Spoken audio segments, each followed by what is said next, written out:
Seguimos desarrollando la unidad 1 de metodología de decisión.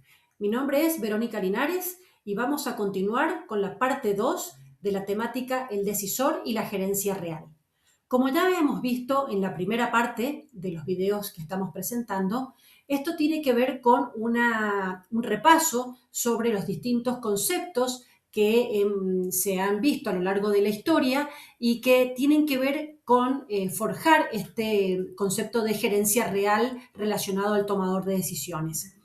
En el video anterior habíamos visto justamente hasta el último de los aportes a principios de este siglo XXI del Premio Nobel de Economía Daniel Kahneman. Y en este video vamos a referirnos en forma más especial sobre los siguientes aportes que se han hecho en este siglo XXI. ¿No? Y básicamente los aportes en este siglo XXI relacionados con la toma de decisiones vienen de la mano de las neurociencias y de los avances que se han podido tener en función justamente de la existencia de las neurociencias y de lo que ellas le han aportado al conocimiento del comportamiento humano. Básicamente, esto ha podido suceder en este siglo XXI a partir de los avances tecnológicos, ya que la tecnología ha permitido conocer el funcionamiento del cerebro y sus distintas áreas en personas justamente que están vivas, que son conscientes, y se ha podido entonces estudiar qué pasa en el cerebro en una persona en distintas situaciones. Gracias entonces al aporte de las neurociencias hemos podido conocer un poco más sobre qué le pasa a una persona cuando toma decisiones. En este sentido, en primer lugar, nos gustaría presentar cuál fue y cuál sigue siendo, porque esto lógicamente es algo que se encuentra actualmente en evolución y a medida que la tecnología nos va permitiendo acceder a mejor información, vamos justamente completando nuestros saberes en función de cómo opera el cerebro en los tomadores de decisión. En este sentido, las neurociencias demuestran que la toma de decisiones es un proceso que depende de áreas cerebrales involucradas en el control de las emociones. Tomamos decisiones permanentemente y la velocidad de los eventos que nos suceden hace que no haya tiempo para analizar los pros y contras de cada decisión. Es por esto que se ve cómo las áreas relacionadas con las emociones aportan al proceso decisorio. En este sentido, cuando si estamos hablando de los aportes de las neurociencias, claramente tenemos que hacer una mirada al órgano encargado de esta toma de decisiones, que es el cerebro. Así que vamos a dedicarle unos minutos a conocer el funcionamiento del cerebro. El cerebro justamente es el órgano que se encarga de la toma de decisiones, ¿no? ¿Cómo es este órgano? Es importante conocer un poquito del mismo y conocer sobre su evolución para poder comprender qué sucede en el mismo cuando tomamos alguna decisión. En este sentido, nos basamos nosotros sobre la teoría del cerebro triuno o el triple cerebro, que es una teoría propuesta por el neurocientífico norteamericano Paul MacLean, que propone justamente que el cerebro humano es en realidad tres cerebros en uno. Y estos tres cerebros son el cerebro llamado reptiliano, que es el más primitivo, el cerebro mamífero y finalmente el cerebro humano.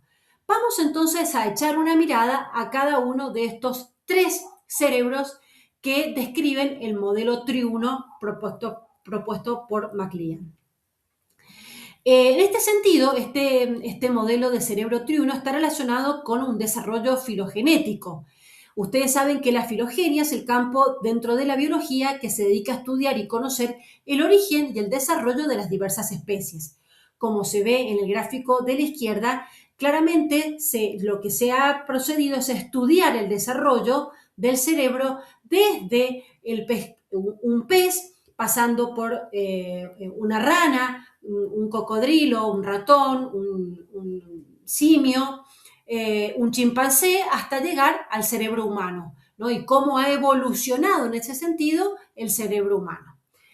En este sentido, lo que observamos es justamente que nuestro cerebro está compuesto por tres tipos de cerebro.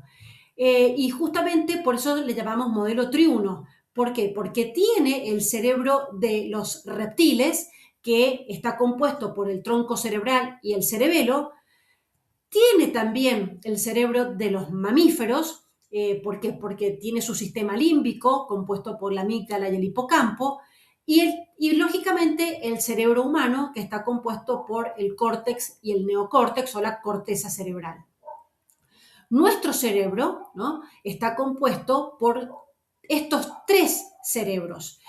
Lo que tenemos que pensar nosotros es que un reptil actualmente no tiene ni sistema límbico, ni córtex ni neocórtex, tiene solamente tronco cerebral y cerebelo.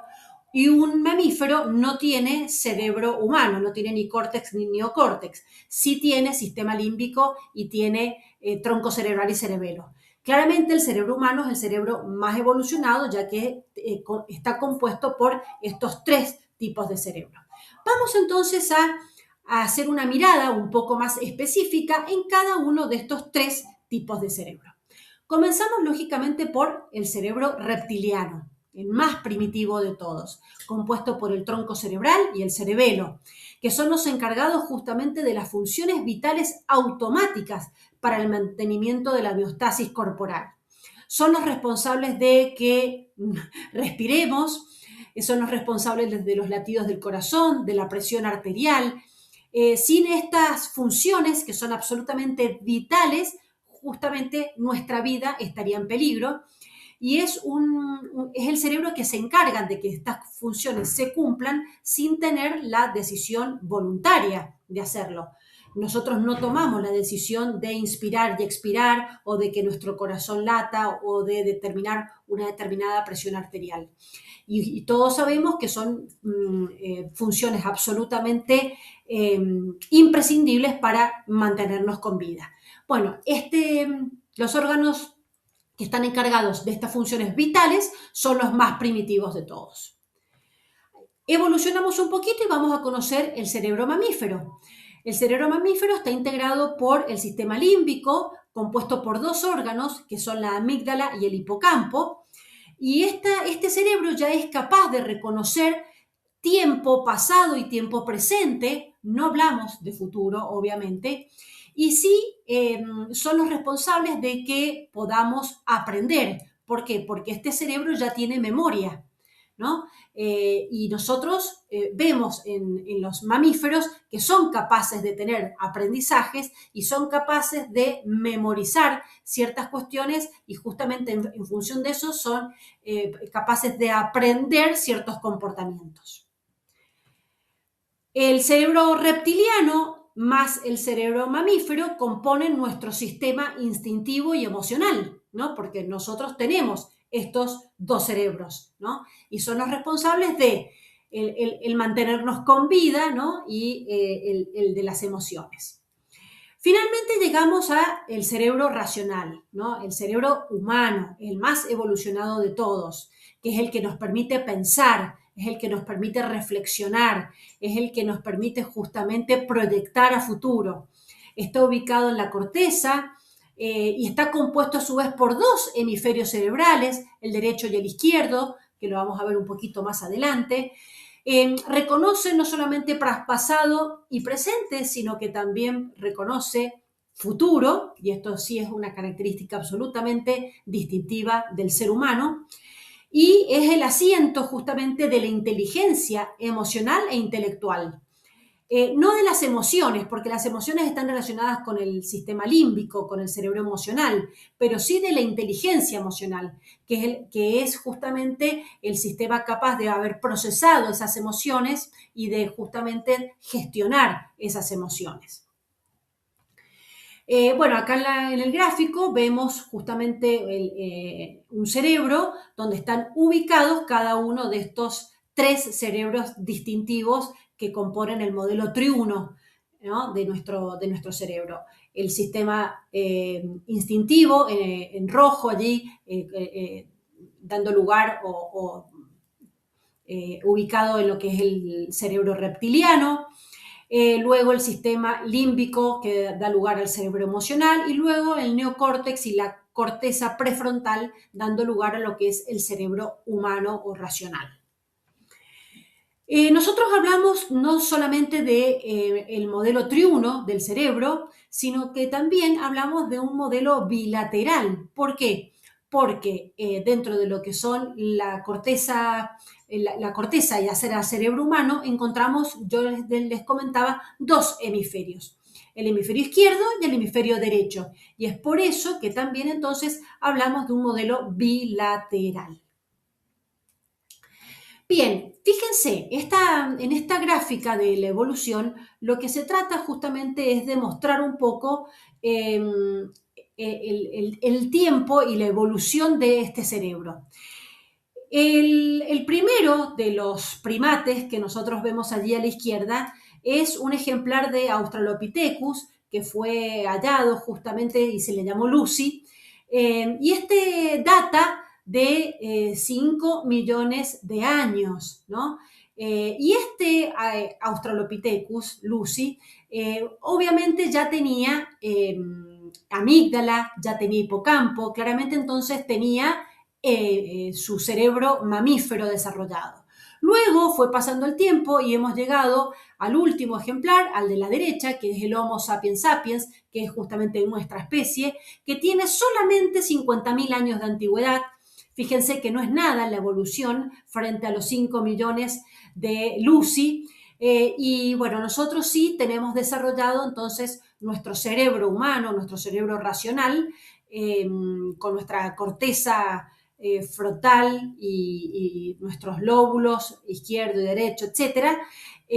Pero eso no significa que hayamos dejado de tener nuestro cerebro emocional y mucho menos nuestro cerebro reptiliano, que nos permite justamente mantener nuestras funciones vitales básicas.